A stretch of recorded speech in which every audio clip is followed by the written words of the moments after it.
Boa noite a todos. Boa noite. Boa noite. Que a paz de Jesus esteja em nossos corações.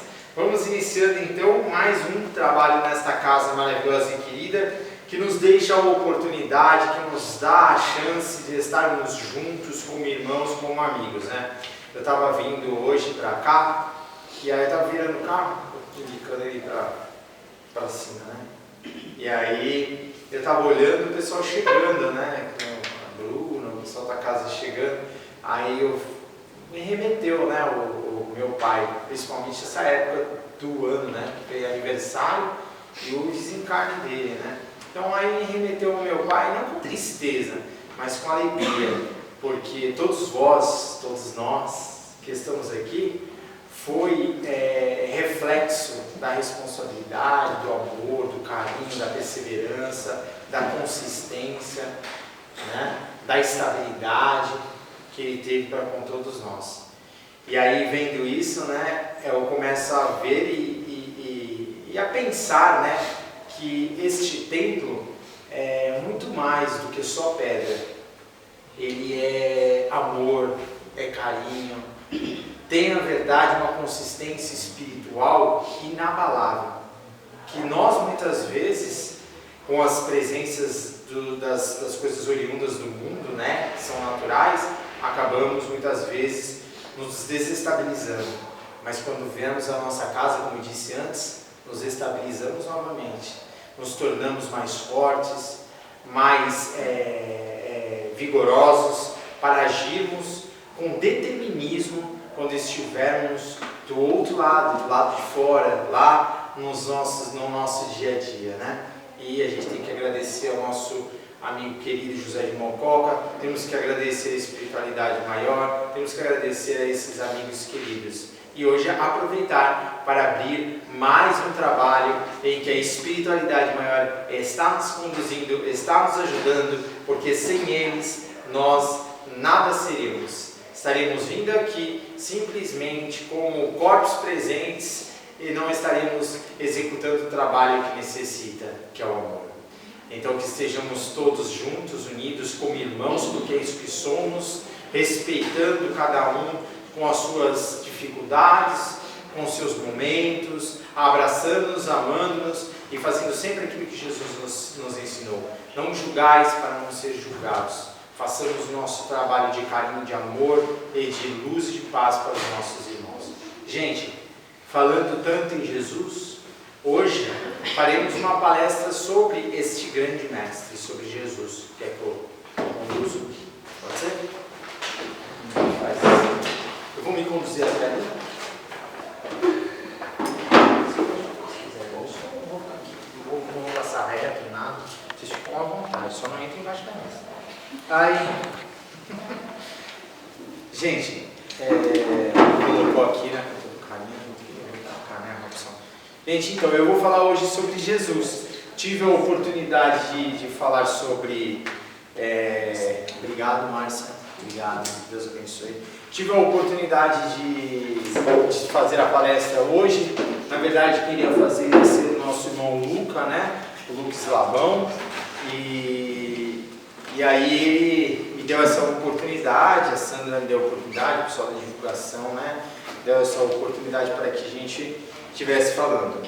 Eu vou falar uma coisa que é verdade para vocês, sem enrolação. Falar de Jesus é uma coisa muito difícil. Porque a gente falou de Camille Flammarion, falamos de Leon Denis, né, seu Rinaldo? Falamos sobre Gabriel Delano. Só que falar de Jesus é falarmos do mestre dos mestres, né? Falarmos de um ser grandioso. Só que Jesus queria isso de nós, né?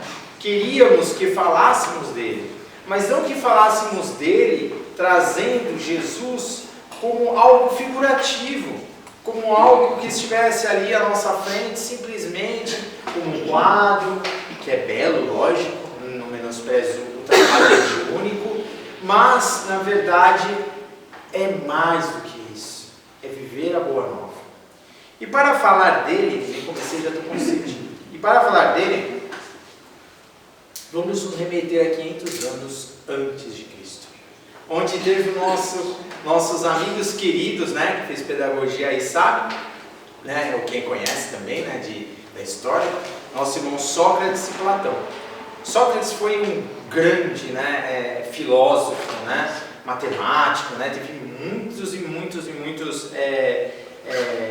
muito envolvimento com a filosofia, com a moral, e ele falava. E Platão corria atrás e escrevia.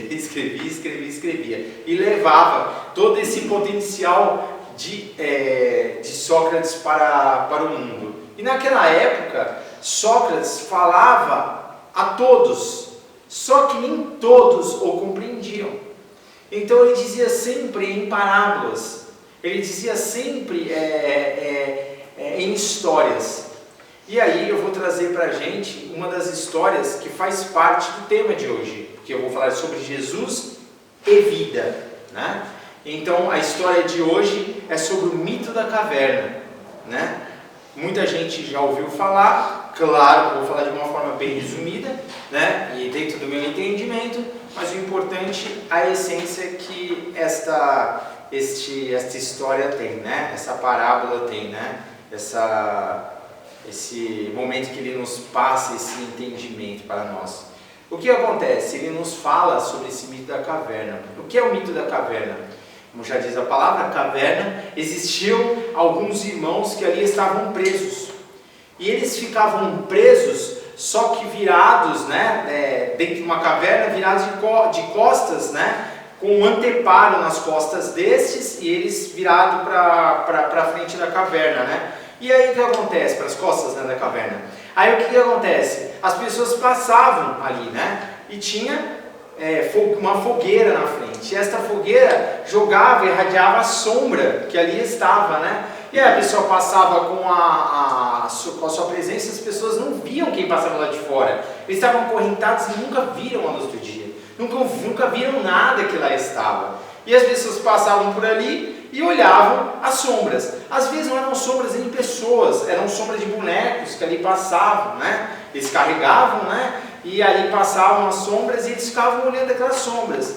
E eles nunca tiveram curiosidade, nunca tiveram aquele interesse de descobrir o que está lá fora. Mas como em todo lugar existem os curiosos, Como tem no nosso caso nosso irmão André Luiz, o grande curioso que nos trouxe grandes verdades da doutrina espírita através de Chico Xavier. E aí o que acontece? Esses espíritos que ali estavam, seres que ali estavam, eles fizeram, alguns desses saíram da caverna. Curiosos, saíram da caverna e foram. Quando eles olharam para fora, a luz que ali estava, na verdade, ofuscava os seus olhos. Eles não conseguiam enxergar a luz do sol, as pessoas por causa da luz do sol intensa. E ele não conseguia ver mais nada. E aí foram se acostumando com aquela luz, foram vendo as verdades, foram vendo os campos, foram vendo os verdes, foram vendo outras pessoas. E eles naquela curiosidade, eufóricos, ficaram felizes. E aí eles falaram assim, nossa, que felicidade. Mas aí o que eles fizeram? Eles pensaram, nossa, nós não podemos viver essa grande verdade e deixar os nossos amigos na caverna. Vamos voltar e vamos buscar esses amigos que lá estão. E aí eles voltaram para buscar esses amigos que lá estiveram. O que eles fizeram?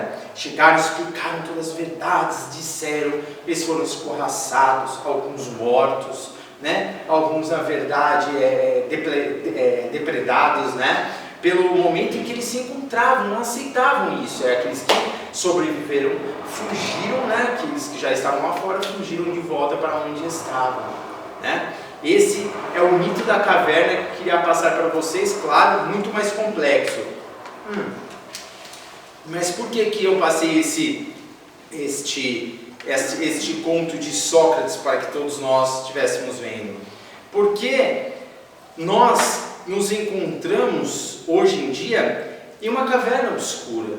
Nós nos encontramos ainda presos num instante em que não conseguimos ver mais nada além da nossa verdade, do nosso instante, do nosso momento.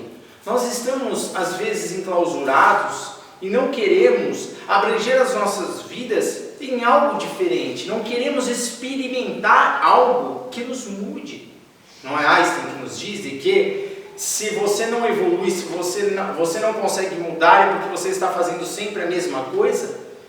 Então você tem que mudar o seu momento, você tem que mudar o que você está fazendo. Porque se você continua do mesmo jeito, é porque você não está fazendo algo diferente para mudar. E nós nos encontramos, infelizmente, desta forma, num momento, como esses irmãos que ali estavam na caverna presos, e aqueles irmãos que lá fora estão, aqueles irmãos que saíram buscar os seus missionários, que evoluíram, voltam até nós e nos fazem as grandes explicações, os grandes momentos.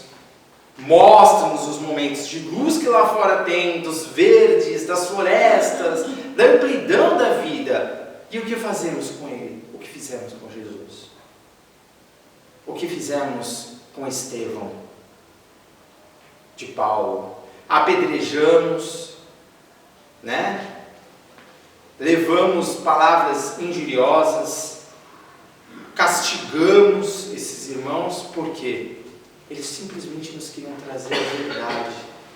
E o que é a verdade? Eu sou o caminho, a verdade e a vida. Só irão ao Pai se for por mim. Palavras de Jesus. E Ele nos fala claramente: vim para que tenham vida e com abundância. O que Ele quis dizer para nós? Jesus, vim para que tenham vida e com abundância. Ele queria de nós que estivéssemos no dia que nos encontramos, como hoje, próximos ao Natal, né? As árvores de Natal estão lá embaixo. Próximo ao Natal, vivendo um momento tão bonito como este, preocupados com o que vamos vestir, preocupados com o que vamos comer, preocupados se o nosso cabelo está bonito, o que vamos mostrar para o próximo. E às vezes pedimos, o aniversário é de quem? Jesus. E nós pedimos, nós muitas vezes entramos às mesas fartas, onde está bebidas alcoólicas, né? Onde nos empaturramos de comida e bebida, mas em um momento nós pensamos em Jesus. Em um momento nós paramos e fazemos uma prece para mostrar de que somos gratos a este mestre. E a abundância que ele diz é a abundância da matéria, é a abundância dos bens materiais, é a abundância dos nossos irmãos que estão em festividades da carne. Não digo que nós não devemos viver as festividades da carne, podemos viver com os nossos familiares a festividade da carne, mas não existe algo muito mais complexo, muito mais superior do que isso? Ou será que nós viemos à Terra para vivermos? Nós somos espiritualistas, mas ainda vivemos como materialistas.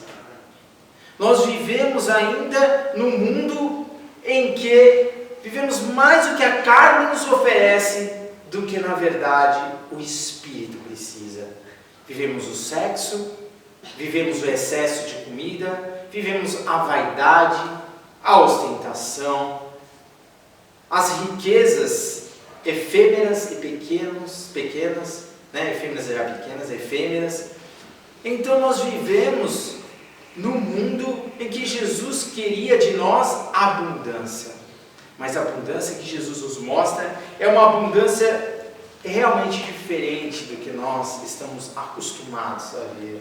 Ele via e falava-nos diferentemente como os outros homens da terra o falam. Ele vinha e falava e agia diferentemente como qualquer ser que já pisou na terra. Como ele mesmo disse, eu sou o caminho, a verdade e a vida.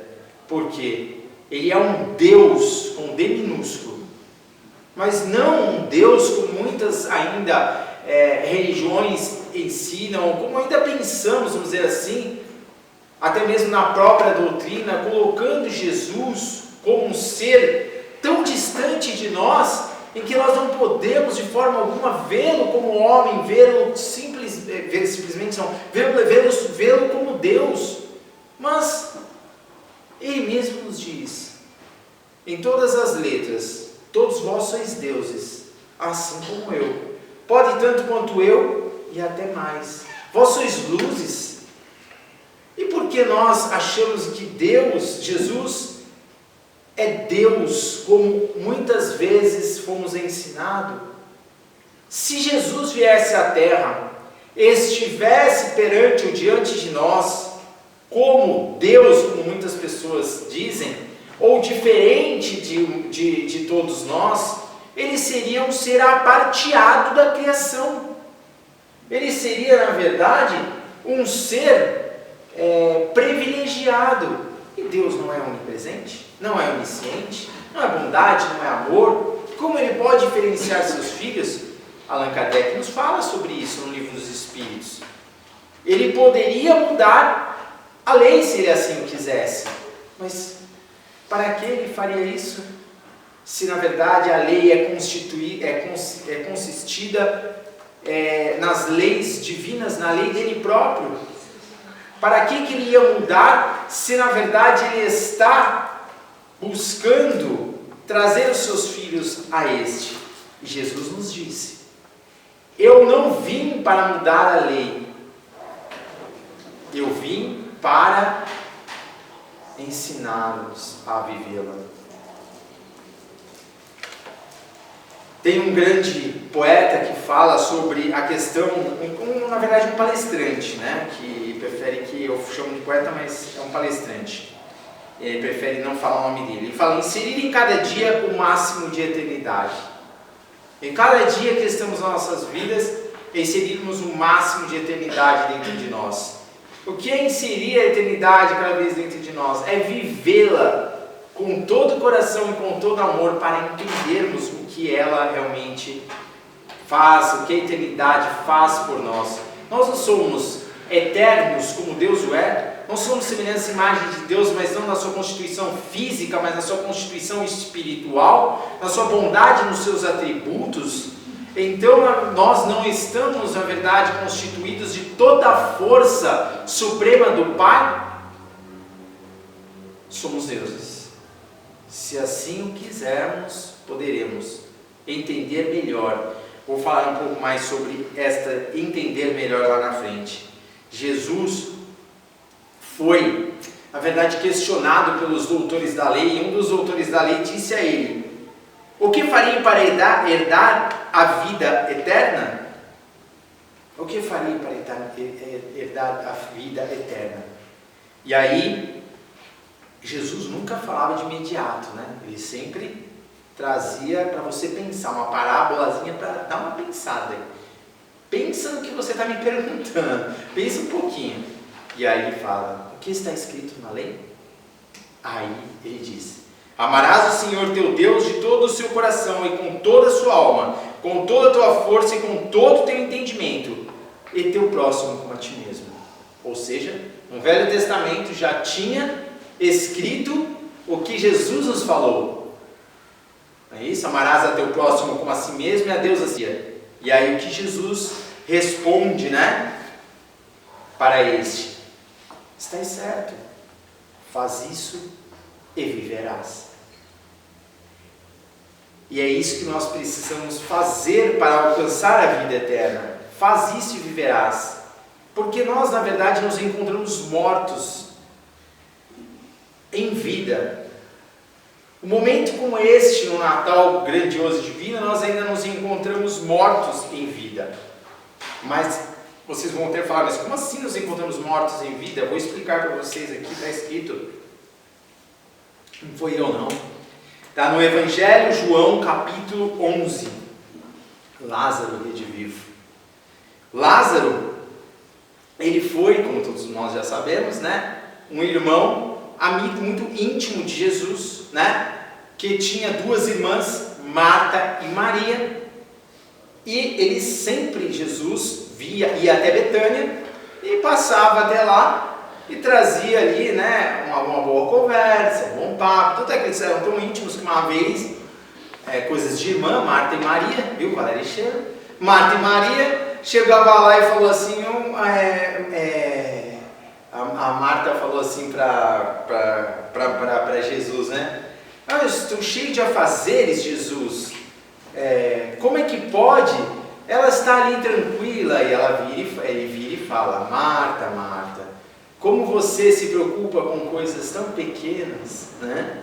Então, quer dizer, eles já tinham essa certa intimidade. E o que acontece? A Marta e Maria mandam uma mensagem para Jesus que estava lá na Galileia, que Lázaro tinha desencarnado, porque Lázaro tinha morrido, vamos falar assim para que entendamos. Lázaro tinha morrido, né?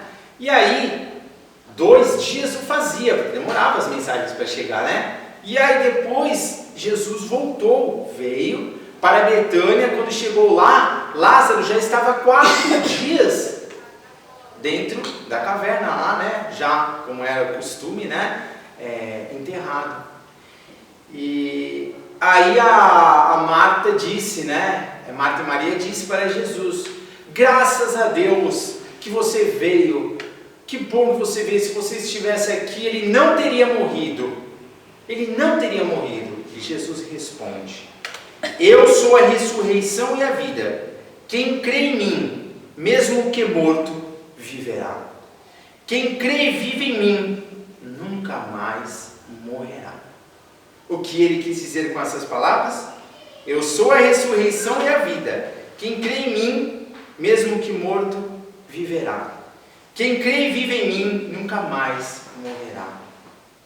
Crermos em Jesus, crermos no que Ele nos passou, crermos na boa nova do Evangelho, é estarmos vivendo, como disse o nosso irmão aqui, eternamente, cada dia, entendendo que somos espíritos eternos e que temos um potencial maravilhoso divino e que nós não estamos mortos. Se estivermos com Ele, viveremos. Voltando aí à história, ele vai para Betânia, chega lá para os nossos irmãos no túmulo, olha ali e diz: Lázaro, levanta-te e saia. Todos ficaram quietos, esse mesmo silêncio. Todos ficaram quietos, esperando aquele momento necessário. Será? É sempre aquela pergunta que a gente faz: será? Não é isso? Não é aquela dúvida que a gente cada dúvida: será que vai sair?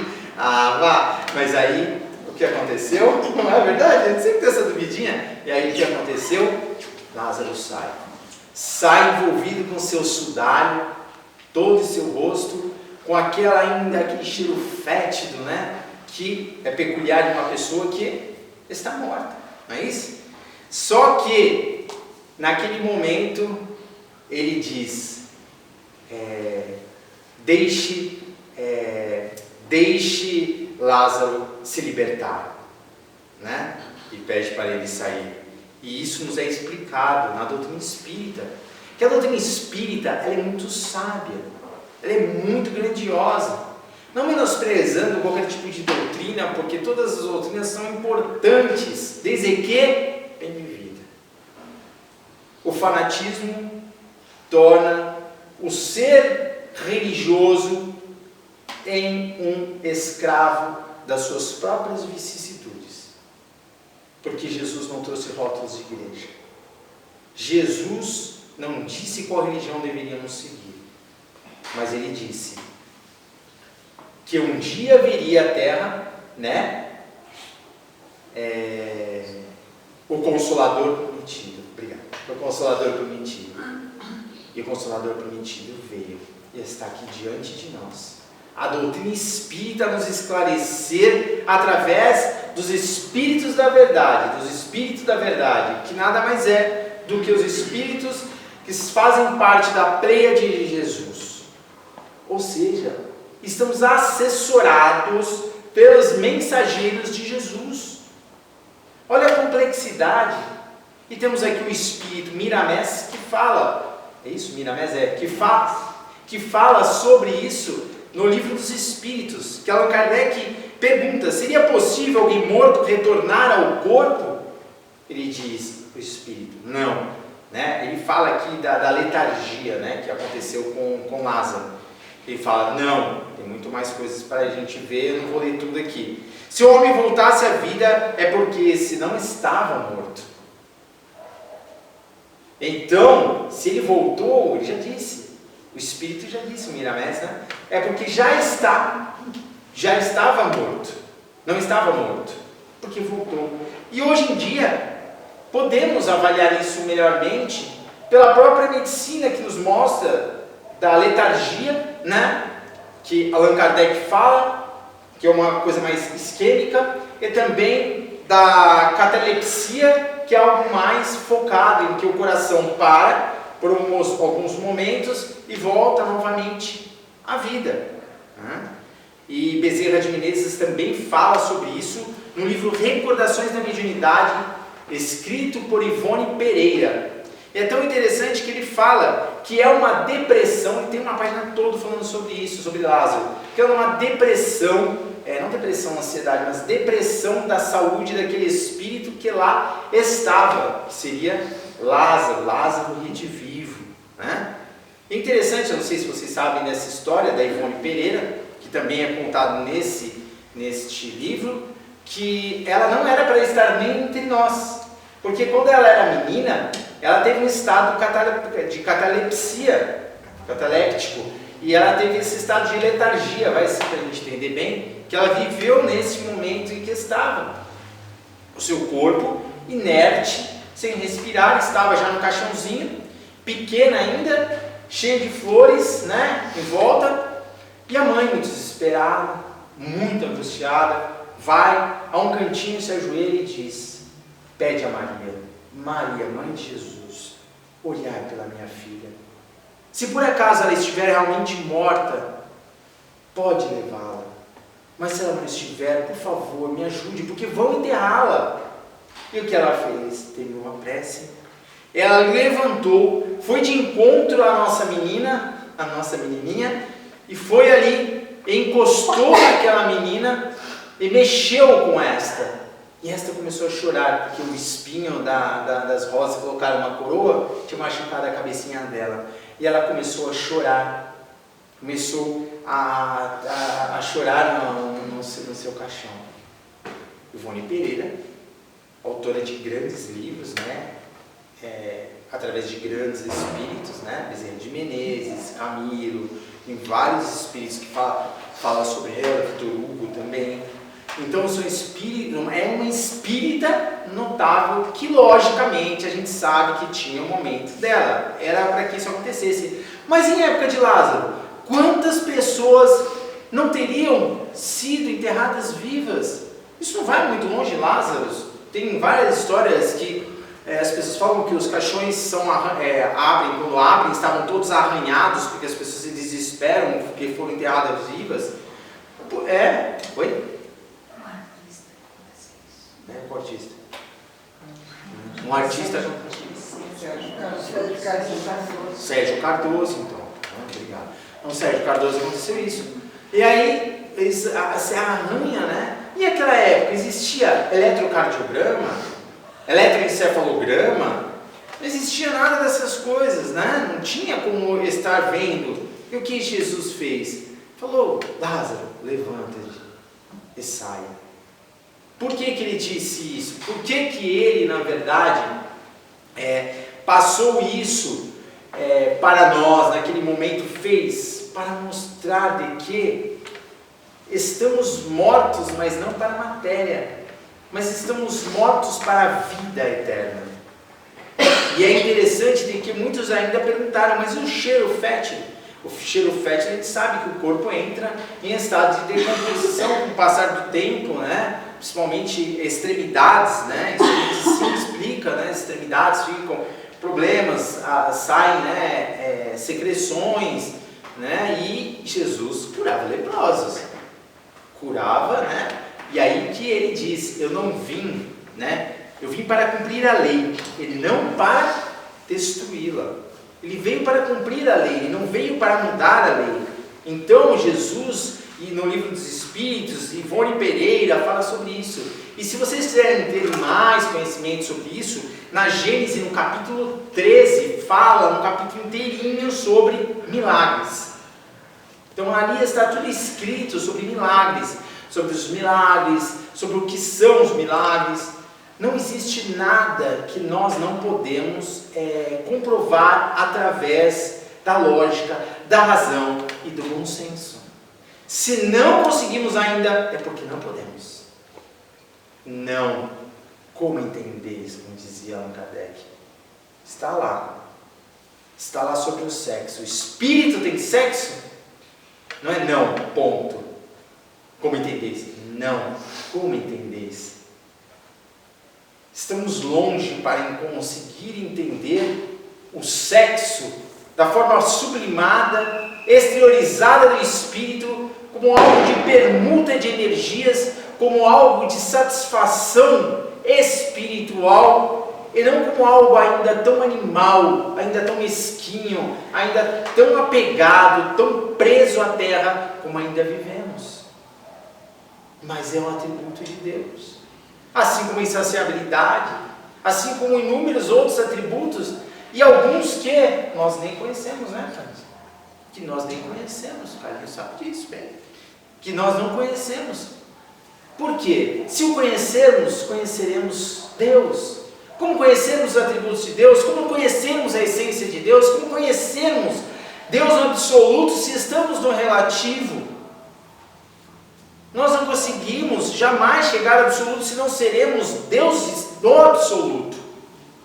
Aí entraremos em outro tipo, né, de teoria, que seria a teoria do panteísmo, né, que estaremos voltando ao ser, mas nós fomos exteriorizados do ser, volveremos ao ser, mas em evolução, como individualidades na eternidade. Não como especificidade daquele ser, um pedacinho, como se estivéssemos tirando um pedacinho de pele nossa, jogando fora, tirando um pedacinho de pele e colocando novamente, e aí estaria a minha pele sendo minha mesmo, sem mudanças.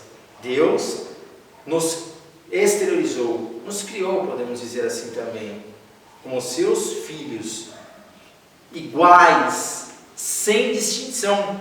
Ele não é igual a nós ainda, que estamos presos, achando que uns são melhores do que os outros, um filho é melhor do que o outro amigo é melhor do que o outro. Não, ele é todo amor, ele é pureza. E temos que entender que a nossa vida, ela se constitui, não no momento só que vivemos, os momentos outros, oriundos de outros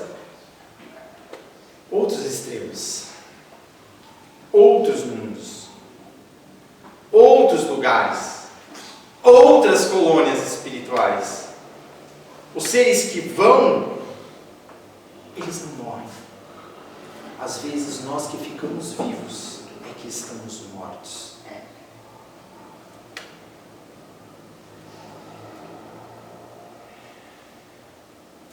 Allan Kardec nos pergunta: o que os espíritos vieram fazer aqui, se Jesus já veio trazer todas as verdades? E aí foi o que eu disse para vocês. Ele veio, o Espiritismo veio para trazer e explicar, porque naquela época Jesus só podia mostrar através de parábolas, ele não podia falar de uma forma mais direta, senão ele teria sido crucificado antes, não duraria 3 anos. Interessante é eu falar que eu estava conversando isso com um paciente meu que é cristão, não sei a religião dele, e ele falou para mim, se Jesus voltasse, nós não crucificaríamos mais ele. Eu falei, é mesmo? Não. Ele falou, não, acharíamos outro jeito de matar, mas crucificar não. Eu falei, o Senhor bendoso, já falei assim, sabe as suas palavras, né? É meio dura, mas sábia. Por quê?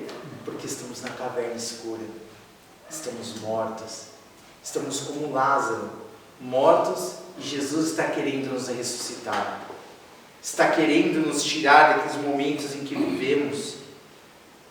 O sudário que ainda fecha os nossos olhos, que nos deixa que possamos olhar as possibilidades das nossas vidas, o sudário ainda que fecha no nosso corpo e não deixa que possamos ver a claridade, a luz, o sentido de estarmos aqui na Terra, o sentido, porque Emmanuel nos disse, não basta existir, precisa viver.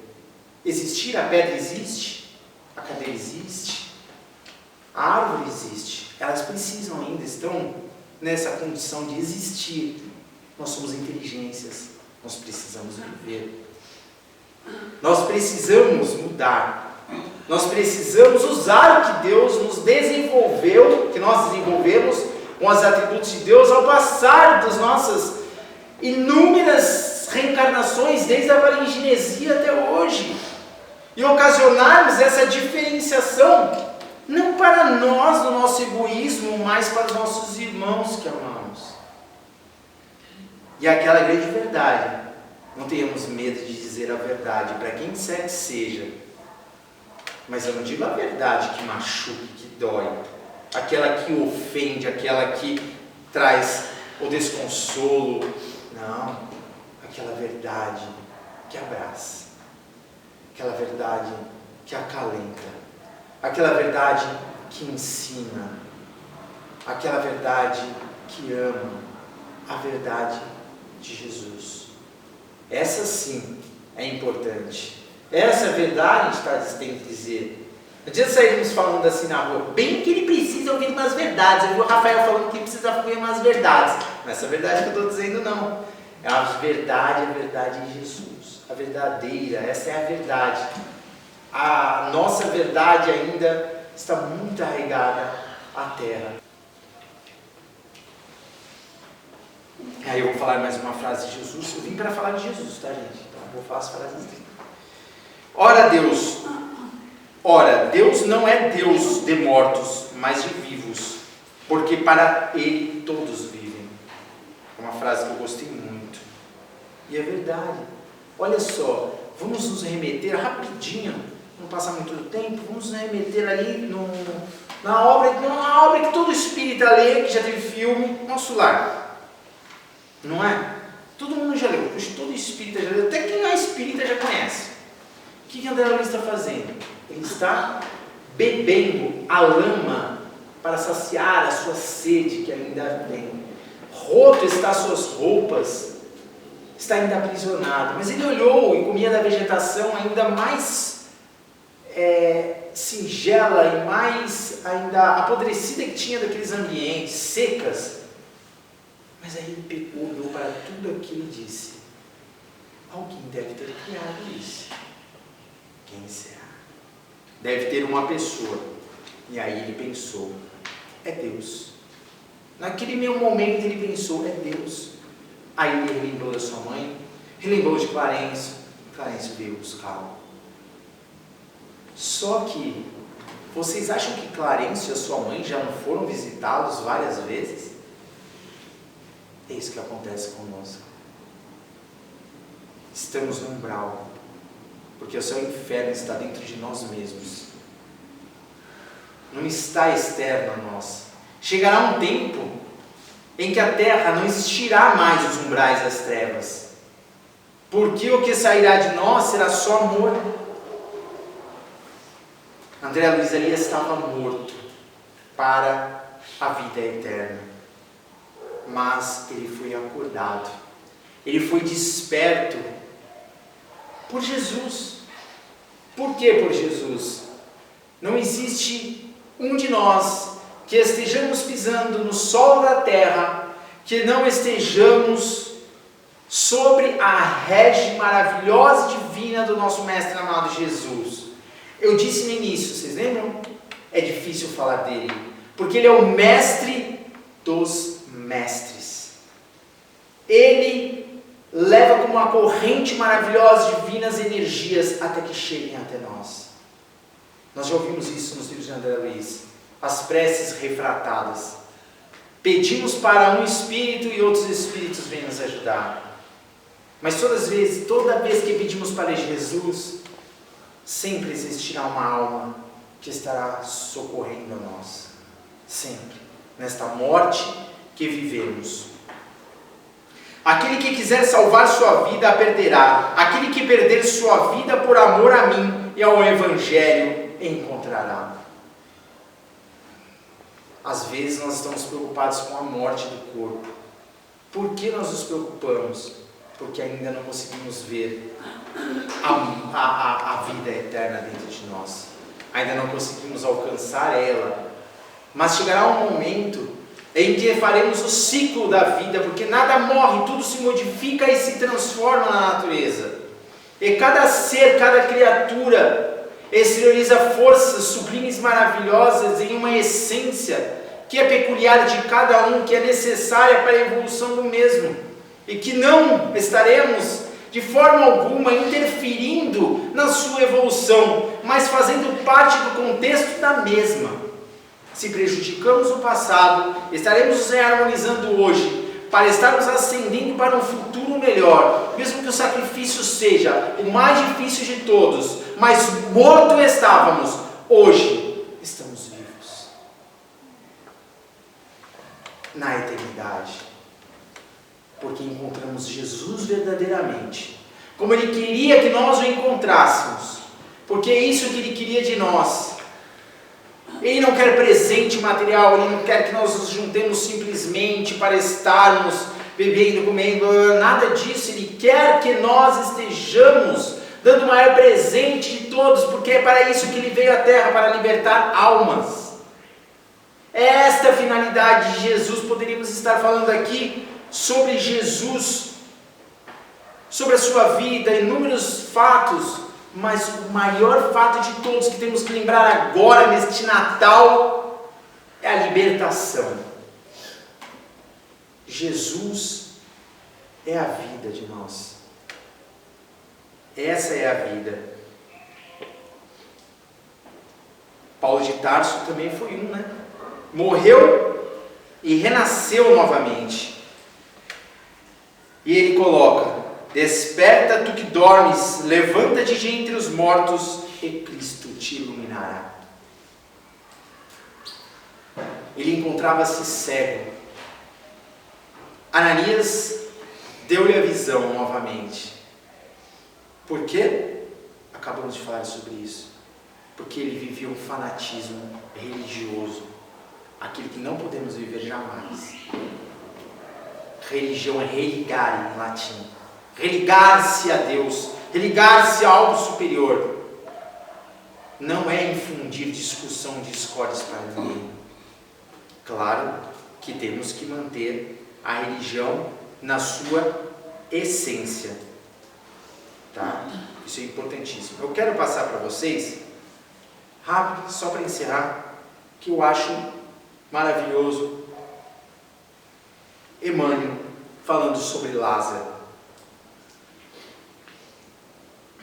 Ali está o que eu estava falando. Vou falar isso e já encerramos. E o defunto saiu, tendo as mãos e os pés ligados com faixas e o seu rosto envolto num lenço. Disse-lhes Jesus, desligai-o e deixai-o ir. Da próxima deixa você ler, tá? Que esse livro é mais bonito. O regresso de Lázaro à vida ativa representa grandioso símbolo para todos os trabalhadores da terra. Emmanuel. Os criminosos arrependidos, os pecadores que se voltam para o bem, os que trincaram o cristal da consciência, entendem a maravilhosa característica do verbo recomeçar. Lázaro não podia ser feliz tão só por revestir-se novamente da carne perecível, mas sim pela possibilidade de reiniciar a experiência humana com valores novos. Ou seja, morremos e renascemos várias vezes. Deus nos ressuscita a cada reencarnação. E na faina evolutiva, cada vez que o espírito alcança do Mestre Divino a oportunidade de regressar à Terra, ei-lo desenfaixado dos laços vigorosos, exonerado da angústia, do remorso e do medo. A sensação do túmulo de impressões que se encontrava era a venda forte a cobrir-lhe o rosto. Estamos cobertos, né, meus irmãos? Estamos cobertos. Jesus, compadecido, exclamou para o mundo: desligai-o e deixa-o ir. Depois que ele já se levantou, desligai-o e deixa-o ir. Liberte-o, deixe-o ir, porque aí era com ele. Essa passagem evangélica é assinalada de profunda beleza. Preciosa é a existência de um homem, porque o Cristo lhe permitiu o desligamento dos laços criminosos com o pretérito, deixando encaminhar-se de novo às fontes da vida humana, de maneira a reconstituir e santificar os elos de seu destino espiritual, na dádiva suprema de começar outra vez. Estamos terminando o ano, estamos no Natal. Emmanuel deixou o recado. Vamos recomeçar outra vez? Ou vamos esperar que a morte nos venha, soframos, estejamos mortos depois de mortos, em sentido figurado, claro, como nos diz Emmanuel, e estejamos tendo que renascer novamente com mais dores, com mais problemas para que estejamos evoluindo. Não deixe para amanhã o que podemos fazer hoje. Não deixemos para depois o que podemos executar agora. Não deixemos para sair da casa de caridade. Pensemos agora nisso. Nesse momento, o que vou fazer daqui para frente? O que vou buscar? Eu vou conseguir me desenrolar do sudário que me envolve a face e o meu corpo? Me libertarei para alcançar a verdadeira vida do plano espiritual? Me libertarei para alcançar e viver a eternidade todos os dias?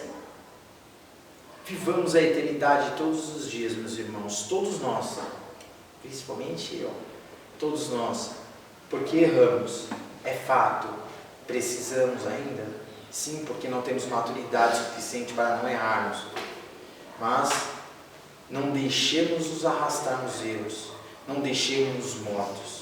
Vamos viver em Jesus, vamos nos libertar em Jesus, porque não tem como encerrar hoje sem dizer essas lindas palavras que eu já disse. Eu sou o caminho, a verdade e a vida, e só irão ao Pai se for por mim. E quem tiver interesse, estas frases que eu disse, Caminho, Verdade e Vida, é um livro de Emmanuel. Que assim seja. Muito obrigado pela paciência.